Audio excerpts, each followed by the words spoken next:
जय हिंद। आप सभी का स्वागत है फार्मेसी पॉइंट के इस यूट्यूब चैनल में। तो आज की इस वीडियो में हम bio chemistry and clinical pathology का चैप्टर नंबर 5 करने वाले हैं। चैप्टर का नाम है न्यूक्लिक एसिड। तो इस चैप्टर में जो है हमारे सिलेबस में हमको डीएनए और आरएनए के बारे में पढ़ना है, न्यूक्लियोटाइड्स के बारे में पढ़ना है और डीएनए का डबल हेलिक्स मॉडल जो वॉटसन एंड क्रिक ने दिया था उसके बारे में हमको पढ़ना है। तो इन्हीं 3 टॉपिक से जो है वो हम यहाँ पर एमसीक्यूज करने वाले हैं। तो चलिए जो आज की क्लास है हम उसको शुरू कर लेते हैं। वीडियो को आप लाइक कर दें और अगर आपने अभी तक फार्मेसी पॉइंट के इस यूट्यूब चैनल को सब्सक्राइब नहीं किया है तो चैनल को सब्सक्राइब कर दीजिए, साथ में बेल नोटिफिकेशन को ऑन रखिए जिससे कि आने वाली सभी अपडेट्स आपको तुरंत देखने को मिल सके। तो देखिए फार्मेसी पॉइंट यूट्यूब चैनल पे एमसीक्यू की जितने भी वीडियो अपलोड की जाती है ये आपके डी फार्मा एग्जाम के लिए तो बिल्कुल यूजफुल है ही। इसके अलावा जो है ये आपका गवर्नमेंट फार्मासिस्ट एग्जाम की प्रिपरेशन के लिए, एग्जिट एग्जाम की प्रिपरेशन के लिए ये सभी वीडियो बिल्कुल यूजफुल है। तो अगर आप गवर्नमेंट फार्मासिस्ट एग्जाम की तैयारी कर रहे हैं तो आप इन सभी वीडियोस को जरूर से देखा करिए, ठीक है। चलिए तो जो आज की क्लास है हम उसको शुरू कर लेते हैं। और देखिए फार्मेसी पॉइंट ऐप पर बीटीयूपी डी फार्मा एग्जामिनेशन की तैयारी के लिए जो बैच है उसको स्टार्ट कर दिया गया है। सिलेबस भी लगभग 60 to 70% ख़त्म हो गया है। 15 जून तक आपका पूरा सिलेबस ख़त्म करा दिया जाएगा। और इस कोर्स में क्या है कि आपको बीटीयूपी डी फार्मा एग्ज़ाम में आप पास हो जाएं, इसके लिए सभी सब्जेक्ट्स के इम्पॉर्टेंट चैप्टर और उनका सॉल्यूशन जो है वो हिंदी इंग्लिश मिक्स में कराया जाता है। ऐसे स्टूडेंट जिनका कि इंग्लिश उतना स्ट्रांग नहीं है, वीक है, वो भी अच्छी तैयारी कर सके, बिना बैग के पास हो सकें। इसके लिए जो है आपको फार्मेसी पॉइंट ऐप को प्ले स्टोर से डाउनलोड कर लेना है और जो आपका BTUP D pharma second year का जो आपका क्रैश कोर्स है उस कोर्स में आपको ज्वाइन करना होगा, ठीक है। चलिए तो यहाँ पे जो है पहला क्वेश्चन हमारे सामने आ चुका है। बहुत ही छोटा सा क्वेश्चन है, बहुत ही सिंपल सा क्वेश्चन है। Which of the following is a nucleic acid, ठीक है। तो ऑप्शन दिया गया DNA, RNA, both A and B and none of these. तो देखिए डीएनए यानी कि deoxyribonucleic acid, RNA यानी कि राइबो न्यूक्लिक एसिड, ये दोनों क्या होते हैं? न्यूक्लिक एसिड के ये दोनों एग्जाम्पल हैं। ऑप्शन नंबर डी जो है, ऑप्शन नंबर सी जो है क्वेश्चन का सही आंसर होगा, बोथ ए एंड बी। तो डीएनए और आरएनए दोनों क्या होते हैं? न्यूक्लिक एसिड होते हैं। इनके नाम में आता है D oxy ribo nucleic acid, ribo nucleic acid, दोनों क्या है? न्यूक्लिक एसिड है, ठीक है। चलिए अगला क्वेश्चन भी बहुत ही सिंपल सा क्वेश्चन दिया गया है कि केमिकल बेसिस ऑफ हेरिडिटी का मतलब क्या होता है? इसका मतलब होता है आनुवांशिकता। तो आनुवांशिकता का आधार क्या है? आनुवांशिकता का रासायनिक आधार क्या है? डीएनए, प्रोटीन, विटामिन या फिर लिपिड? आप सभी को पता है डीएनए जो है क्वेश्चन का सही आंसर है। ऑप्शन नंबर ए जो है वो यहाँ पर सही है। तो देखिए आपको ये पेज जो है आपको स्क्रीन पे दिख रहा होगा, बहुत इंपॉर्टेंट है और यहाँ से हम बहुत सारे क्वेश्चन बनाने वाले हैं। जैसे कि आपको यहाँ पर जो है एक इमेज दिख रहा है न्यूक्लियोटाइड का। तो न्यूक्लियोटाइड में 3 चीज़ें होती हैं। एक तो आपका होता है शुगर हो जाएगा, एक आपका शुगर हो जाएगा, एक आपका नाइट्रोजनस बेस होता है और एक आपका होता है फॉस्फोरिक एसिड या फिर फॉस्फेट ग्रुप। ये मिलकर क्या बनाते हैं? न्यूक्लियोटाइड बनाते हैं। और एक आपका न्यूक्लियोसाइड होता है। न्यूक्लियोसाइड में क्या होता है? Nitrogenous base plus pentose sugar होता है, उसको हम बोलते हैं न्यूक्लियोसाइड, ठीक है। नाइट्रोजनस बेस कौन कौन से होते हैं? पहला होता है प्यूरिन, दूसरा होता है पायरिमिडिन, ठीक है। प्यूरिन की बात करें तो इसका एग्जाम्पल है एजी। ए से क्या है? एडेनिन, जी से क्या है? गुआनिन, ठीक है। पायरिमिडिन की बात करें तो इसको आप यहाँ पर याद रखेंगे सीटीयू से, सी से साइटोसिन, ठीक है, टी से थायमिन और यू से यूरेसिल, ठीक है। तो कुछ कॉन्सेप्ट मैंने आपको यहाँ पर बता दिया है। अब जो है हम क्वेश्चंस करते हैं, ठीक है। तो क्वेश्चन दिया गया है कि nucleic acid is a polymer of. देखिए पॉलीमर का मतलब क्या होता है? पॉलीमर का मतलब होता है बहुलक। जैसे कि हमने प्रोटीन में पढ़ा था, बहुत सारे अमाइनो एसिड्स आपस में पेप्टाइड बॉन्ड से जुड़ के क्या बनाते हैं? प्रोटीन बनाते हैं। उसी तरह जो हमारा न्यूक्लिक एसिड होता है किसका पॉलीमर होता है?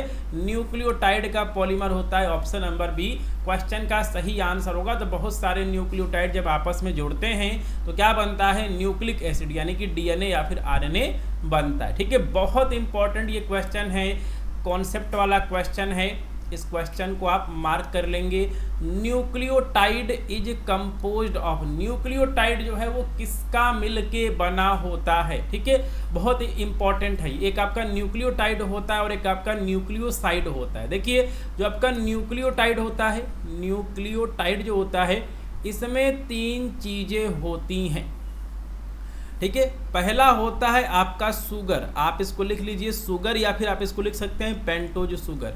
प्लस क्या होता है, प्लस होता है नाइट्रोजिनस बेस, नाइट्रोजिनस बेस जो कि एडेनिन और जो कि आपका, ठीक है, प्यूरिन और पैरामिडिन हो सकता है। प्लस क्या होगा, प्लस होगा फास्फोरिक एसिड या फिर फॉस्फेट। तो इन 3 चीज़ों से जो है क्या मिलके बनता है, इन 3 चीज़ों से जो है शुगर, नाइट्रोजनस बेस और फॉस्फेट या फिर फॉस्फोरिक एसिड से क्या बनता है, आपका न्यूक्लियोटाइड बनता है। और एक आपका होता है न्यूक्लियोसाइड, एक आपका होता है न्यूक्लियोसाइड। न्यूक्लियोसाइड में क्या होता है, इसमें 2 चीज़ें होती हैं, पहला होता है शुगर और एक आपका होता है नाइट्रोजनस ग्रुप। नाइट्रोजनस ग्रुप में जो है आपका प्यूरिन या फिर पैरामिडिन हो सकता है, ठीक है। तो ये आपका न्यूक्लियोसाइड है, शुगर प्लस नाइट्रोजनस, आपका यहाँ पर नाइट्रोजनस बेस, और ये आपका यहाँ पर न्यूक्लियोसाइड है। और ये आपका है न्यूक्लियोटाइड जिसमें कि 3 चीज़ें हैं, शुगर, नाइट्रोजनस बेस और फास्फेट, ठीक है। चलिए तो देखिए यहाँ पे हमने लिखा है न्यूक्लियोटाइड, न्यूक्लियोटाइड हमने लिखा है, और हमको पता है कि शुगर और नाइट्रोजनस बेस मिलके क्या बनाते हैं, न्यूक्लियोसाइड बनाते हैं। तो हम यहाँ पर न्यूक्लियोटाइड को लिख लेंगे न्यूक्लियोसाइड, न्यूक्लियोसाइड प्लस फॉस्फेट। इस तरह भी जो है हम लिख सकते हैं। तो आप इस चीज़ को अपने नोट में, आप अपने कॉपी में जो है इसको मेंशन कर लेंगे। तो न्यूक्लियोटाइड किसका मिलके बना होता है, नाइट्रोजनस बेस, पेंटोज शुगर और फास्फेट से मिलके बना होता है। ऑप्शन नंबर 1 क्वेश्चन का सही ऑप्शन होगा, ठीक है। चलिए तो यहाँ पर एक क्वेश्चन पूछा जा चुका है, nucleoside is composed of, nucleoside जो है वो किसका मिलके बना होता है। तो देखिए जो आपके यहाँ पर न्यूक्लियोसाइड है वो मिलके बना होता है नाइट्रोजनस बेस और पेंटोज शुगर का, उसमें फॉस्फेट या फिर फास्फोरिक एसिड नहीं होता है, ठीक है। न्यूक्लियोसाइड किसका मिलके बना होता है, nitrogenous base plus pentose sugar का मिलके बना होता है, ठीक है। चलिए अगला क्वेश्चन है, न्यूक्लियोटाइड इज कंपोज्ड ऑफ, अभी मैंने बताया है जो आपके यहाँ पर न्यूक्लियोटाइड है ये जो है आपका मिलके बना होगा न्यूक्लियोसाइड प्लस फॉस्फेट से, ठीक है। और यहाँ पर न्यूक्लियोसाइड क्या है, यहाँ पर न्यूक्लियोसाइड है शुगर प्लस नाइट्रोजनस बेस, ठीक है। तो फॉस्फेट आ जाएगा, फॉस्फेट आ जाएगा, nucleoside plus phosphate. Option number A जो है क्वेश्चन का सही आंसर होगा, ठीक है। चलिए तो अगला क्वेश्चन है कि DNA was discovered bye, DNA की खोज किसने की थी, फ्रेडरिक ने की थी। कब की थी, 1869 में की थी, ठीक है। तो डीएनए की खोज जो है वो यहाँ पर फ्रेडरिक ने 1869 में की थी। चलिए अगला क्वेश्चन है, which of the following is purine. Most important question, इस तरह के क्वेश्चन कई बार एग्जाम में पूछे जाते हैं। तो प्यूरिन का एग्जाम्पल याद करने का मैंने आपको ट्रिक बता रखा है, एजी, एजी याद रख लीजिए। एडेनिन, गुआनिन क्या होते हैं, प्यूरिन्स होते हैं। ऑप्शन नंबर सी सही होगा। अगला क्वेश्चन है, which of the following is pyrimidine. Pyrimidine के एग्जाम्पल याद करने के लिए आप ये ट्रिक याद रखिए, CTU, सी से क्या हो जाएगा, साइटोसिन, टी से थाइमिन, ठीक है। हम यहाँ पर लिख देते हैं, सी से साइटोसिन हो जाएगा, टी से आपका थाइमिन हो जाएगा, ठीक है। यू से आपका क्या हो जाएगा, यूरेसिल हो जाएगा। यूरेसिल जो है वो हमें सिर्फ RNA में देखने को मिलता है, यूरेसिल जो है वो DNA में नहीं पाया जाता है। मोस्ट इंपॉर्टेंट क्वेश्चन यहाँ से बन सकता है। तो साइटोसिन, थाइमिन, यूरेसिल ये सभी क्या हैं, पायरिमिडिन हैं, ठीक है। चलिए अगला क्वेश्चन पूछा गया है, which of the following is A purine. तो प्यूरिन का ट्रिक क्या था, एजी, एजी था। एडेनिन इसमें दिया नहीं गया है, गुआनिन। ऑप्शन नंबर बी जो है क्वेश्चन का सही आंसर होगा। बाकी पायरिमिडिन का ट्रिक है CTU, साइटोसिन, थाइमिन और यूरेसिल। तो साइटोसिन हो गया, थाइमिन हो गया, यूरेसिल हो गया, ये सभी एग्जाम्पल्स हैं हमारे पायरिमिडिन के, ठीक है। चलिए अगला क्वेश्चन है, which of the following is A pyrimidine. इसमें से पायरिमिडिन कौन सा है, CTU होता है पायरिमिडिन, साइटोसिन हमको दिख रहा है ऑप्शन नंबर ए। चलिए अगला क्वेश्चन है, साइटोसिन इज फाउंड इन। तो देखिए साइटोसिन जो है वो हमें डीएनए और आरएनए दो, ठीक है, हमें दोनों में देखने को मिलता है, लेकिन जो हमारा यूरेसिल होता है वो हमें किस में देखने को मिलता है, हमें सिर्फ आरएनए में देखने को मिलता है, ठीक है। चलिए अगला क्वेश्चन है यूरेसिल इज फाउंड इन, तो uracil is found only in RNA, अभी मैंने बताया है, ऑप्शन नंबर बी जो है सही होगा। चलिए अगला क्वेश्चन है reserve bank of genetic information, तो जेनेटिक इंफॉर्मेशन का रिजर्व बैंक किसको कहते हैं, डीएनए को कहते हैं। इसमें विटामिन, कार्बोहाइड्रेट, प्रोटीन तो हो ही नहीं सकता है। DNA was discovered by Frederick, तो फ्रेडरिक के द्वारा जो है डीएनए की खोज कब की गई थी, 1869 में जो है इसकी खोज की गई थी, ठीक है। चलिए अगला क्वेश्चन है DNA was discovered by Frederick in 1869, double यहाँ पर टाइपिंग हो गया है। चलिए अगला क्वेश्चन है what is the primary function of nucleic acid in living organism, तो लिविंग ऑर्गेनिजम्स में जो है न्यूक्लिक एसिड का प्राइमरी फंक्शन क्या है, आप सभी को पता है जेनेटिक इंफॉर्मेशन को स्टोर करना और उसको आगे पास करना, यही जो है इसका मेन फंक्शन है, ठीक है। चलिए अगला क्वेश्चन है which of the following is not a component of nucleotide, nucleotide के 3 कंपोनेंट होते हैं, पहला होता है शुगर, दूसरा होता है नाइट्रोजनस बेस और तीसरा होता है आपका फास्फेट या फिर फास्फोरिक एसिड। हमें कहीं भी अमाइनो ग्रुप देखने को नहीं मिलता है, यही क्वेश्चन का सही आंसर होगा। बाकी फास्फेट ग्रुप हो गया, नाइट्रोजनस बेस हो गया, शुगर जो है, ये सभी आपके कंपोनेंट होते हैं न्यूक्लियोटाइड के। और शुगर और नाइट्रोजनस बेस को जो है हम क्या बोलते हैं, हम बोलते हैं न्यूक्लियोसाइड, ठीक है। चलिए अगला क्वेश्चन क्या है, अगला क्वेश्चन है in DNA adenine always pairs with which nitrogenous base, ठीक है। चलिए तो यहाँ पर क्वेश्चन पूछा गया है कि जो हमारा यहाँ पर डीएनए होता है उसमें जो है एडेनिन जो है वो किसके साथ में पेयर करता है, ठीक है। बहुत इंपॉर्टेंट इस तरह के जो है वो क्वेश्चन पूछे जाते हैं, ठीक है। तो देखिए जो आपके यहाँ पर एडेनिन जो होता है वो हमेशा पेयर करता है किसके साथ में, थाइमिन के साथ में। और जो आपके पास गुआनिन जो होता है वो पेयर करता है किसके साथ में, वो पेयर करता है साइटोसिन के साथ में, ठीक है। तो देखिए एडेनिन जो है वो हमेशा 2 हाइड्रोजन बॉन्ड के द्वारा थाइमिन के साथ पेयर करेगा, वहीं जो आपके यहाँ पर गुआनिन जो होता है वो डीएनए के अंदर जो है साइटोसिन के साथ में जो है 3 हाइड्रोजन बॉन्ड के साथ जो है वो क्या करता है, इनका पेयरिंग होता है, ठीक है। तो in DNA adenine always pair with which nitrogenous base, question का सही आंसर क्या होगा, क्वेश्चन का सही आंसर होगा थाइमिन, ऑप्शन नंबर ए जो है क्वेश्चन का सही आंसर होगा, ठीक। चलिए अगला क्वेश्चन है in DNA guanine always pairs with which nitrogenous base. अभी मैंने बताया है कि डीएनए में जो है जो आपके यहाँ पर गुआनिन होता है वो किसके साथ पेयरिंग करता है, तो जो आपके यहाँ पर गुआनिन होता है वो 3 हाइड्रोजन बॉन्ड के साथ साइटोसिन के साथ जो है वो पेयरिंग करता है, ऑप्शन नंबर डी जो है क्वेश्चन का सही आंसर होगा, ठीक है। तो जो आपके यहाँ पर एडेनिन है वो पेयर करता है थाइमिन के साथ में, और जो आपके यहाँ पर जो आपके पास डीएनए है इसमें जो है जो आपके पास गुआनिन है वो किसके साथ पेयरिंग करता है, साइटोसिन के साथ में, ठीक है। चलिए अगला क्वेश्चन है DNA double helix model was proposed bye, तो डीएनए डबल हेलिक्स मॉडल जो है वो किसके द्वारा प्रपोज किया गया था, वाटसन और क्रिक। तो ऑप्शन नंबर सी जो है क्वेश्चन का सही आंसर होगा, DNA double helix model was proposed by Watson and Crick in 1953। तो 1953 में जो है डीएनए का डबल हेलिक्स मॉडल जो है वाटसन एंड क्रिक के द्वारा प्रस्तावित किया गया था, ठीक है। अगला क्वेश्चन है DNA double helix model was propose by Watson and Crick in the year 1953, ठीक है। चलिए अगला क्वेश्चन है अकॉर्डिंग टू चारगाफ रूल, ठीक है।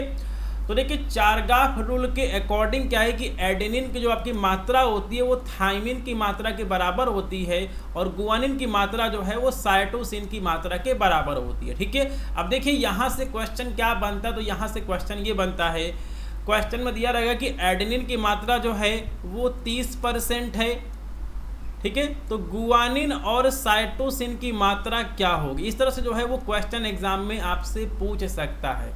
तो हम यहाँ पर चारगाफ का रूल लगाएंगे। देखिए एडेनिन की मात्रा जो है वो क्वेश्चन में दी गई है 30%, और चारगाफ के नियम के अनुसार जो आपके यहाँ पर एडेनिन है उसकी मात्रा होती है किसके, ठीक है, थाइमिन के बराबर। तो इसका मतलब क्या हो जाएगा, एडेनिन की जो यहाँ पर मात्रा है वो कितनी है, ठीक है, एडेनिन की मात्रा है 30%, तो कहने का मतलब है थायमिन की भी मात्रा कितनी होगी, 30% हो गई। दोनों से जो है यहाँ पर कितना मिल गया, दोनों से बन गया 60%। बचा क्या, बचा 40%। ठीक है, बचा क्या, बचा 40%। अब इसी 40% में जो है 20% आपका गुआनिन होगा और 20% जो है वो आपका साइटोसिन होगा। तो इस तरह से जो है वो आपसे क्वेश्चन बन सकते हैं। तो ये चारगाफ रूल का आपको यहाँ पर कैसे यूज करना है वो मैंने आपको बता दिया है। और चारगाफ रूल ये कहता है कि एडेनिन की मात्रा जो है वो थायमिन की मात्रा के बराबर और गुआनिन की जो मात्रा है वो साइटोसिन की मात्रा के बराबर होती है। चलिए अगला क्वेश्चन है, in DNA double helix model proposed by Watson and Crick the strands are held together by. तो देखिए डीएनए डबल हेलिक्स मॉडल ये कहता है कि जो आपका यहाँ पर डीएनए का स्ट्रक्चर होता है वो आपका यहाँ पर सीढ़ियों की तरह होता है, ट्विस्टेड सीढ़ियों की तरह होता है। और उसमें जो है बहुत सारे जो है, ठीक है, नाइट्रोजनस बेस जो है वो आमने सामने लगे होते हैं और उनके बीच में जो है पेयरिंग होती है। उनके बीच में क्या होती है, उनके बीच में पेयरिंग होती है। एक मैं आपको यहाँ पर इमेज दिखा देता हूँ। कुछ इस तरह का जो है आपको यहाँ पर डीएनए का डबल हेलिक्स मॉडल देखने को मिलता है। इसमें 2 स्ट्रैंड होते हैं जो कि क्या होते हैं, एंटी पैरेलल होते हैं। एक आपका होता है 5-2 3-, एक आपका होता है 3-2 5-। और इनके बीच में जो है वो नाइट्रोजनस बेस जो है वो लगे होते हैं जो कि आपस में हाइड्रोजन बॉन्ड के द्वारा जुड़े होते हैं। ऑप्शन नंबर बी क्वेश्चन का सही आंसर होगा। ठीक है, चलिए मोस्ट इंपॉर्टेंट क्वेश्चन आ चुका, अभी इसके बारे में मैंने आपको बताया था। तो देखिए, how many hydrogen bonds are between adenine and guanine in DNA double helix model. ठीक है, तो देखिए डीएनए डबल हेलिक्स मॉडल में जो है एडेनिन और गुआनिन के बीच में, एडेनिन और गुआनिन के बीच में जो है कितने हाइड्रोजन बॉन्ड होते हैं, 2 हाइड्रोजन बॉन्ड होते हैं। ऑप्शन नंबर ए जो है क्वेश्चन का सही आंसर होगा। ठीक है, एक और हम यहाँ पर क्वेश्चन देख लेते हैं। अगला क्वेश्चन है, how many hydrogen bonds are between guanine and, ठीक है, गुआनिन एंड साइटोसिन। तो देखिए गुआनिन और साइटोसिन के बीच में जो है हमें 3 हाइड्रोजन बॉन्ड देखने को मिलते हैं। तो ये भी जो है मोस्ट इंपॉर्टेंट टॉपिक है। चलिए अगला क्वेश्चन है, the width or diameter of double helix. तो देखिए डीएनए का जो हमारा यहाँ पर डबल हेलिक्स मॉडल है, जो इसका विद है, चौड़ाई है, व्यास है, वो कितना होता है। एक बार मैं आपको यहाँ पर इमेज दिखा देता हूँ। एक बार जो है वो हम यहाँ पर इमेज देख लेते हैं। एक बार जो है वो हम यहाँ पर इमेज देख लेते हैं।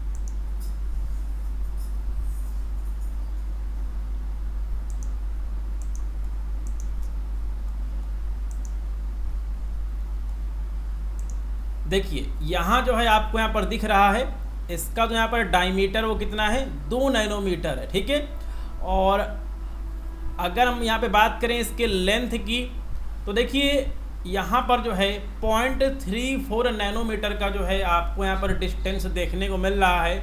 और इसमें जो है टोटल कितने हैं, 10 नाइट्रोजनस बेस हैं। तो इसका जो यहाँ पर लेंथ कितना है, 3.4 नैनोमीटर है। कितना है, 3.4 नैनोमीटर है। चलिए तो इस क्वेश्चन पे जो है वो हम चलते हैं वापस से, और इस क्वेश्चन का सही आंसर क्या है, 2 नैनोमीटर, ऑप्शन नंबर डी। चलिए अगला क्वेश्चन है, the genetic information is located on the one of the 2 strands of DNA is known as. तो देखिए यहाँ पे डीएनए में जो है आपको 2 स्ट्रैंड आपको देखने को मिलते हैं, 2 स्ट्रैंड जो है आपको डीएनए में देखने को मिलते हैं। तो इसमें से जो है बस केवल एक ही स्ट्रैंड पे जो है वो जेनेटिक इन्फॉर्मेशन लोकेटेड होता है, और उसको हम टेम्पलेट स्ट्रैंड या फिर उसे हम सेंस स्ट्रैंड कहते हैं। ठीक है, उसे हम टेम्पलेट स्ट्रैंड या फिर सेंस स्ट्रैंड जो है हम उसको कहते हैं। यहाँ पर एक ऑप्शन देना चाहिए था, बोथ ए एंड बी जो है आपके सही होंगे। ठीक है, चलिए तो इस क्वेश्चन को हमने ऑलरेडी कर लिया है। एक क्वेश्चन हम यहाँ पे और कर लेते हैं, विच of the following is not found in DNA. तो डीएनए में जो है वो यूरेसिल नहीं पाया जाता, बाकी एडेनिन, गुआनिन, साइटोसिन और थायमिन जो हैं वो हमें यूरेसिल में, सॉरी हमें डीएनए में देखने को मिलते हैं। लेकिन जो आपका यहाँ पर आरएनए है उसमें यूरेसिल पाया जाता है, लेकिन डीएनए में जो है वो यूरेसिल नहीं पाया जाता है। तो यहाँ पे जो है टोटल हमने 30 MCQ किए हैं, 30 MCQ किए हैं, और इन 13 MCQ को करने के बाद जो है ये आपका पूरा चैप्टर आपका कंप्लीट हो गया होगा, चैप्टर भी आपको समझ में आ गया होगा। तो आपको फार्मेसी पॉइंट यूट्यूब चैनल पे आपको इसी तरह chapter wise multiple choice questions आपको देखने को मिलते रहेंगे। तो चलिए मिलते हैं किसी और वीडियो में। जय हिंद।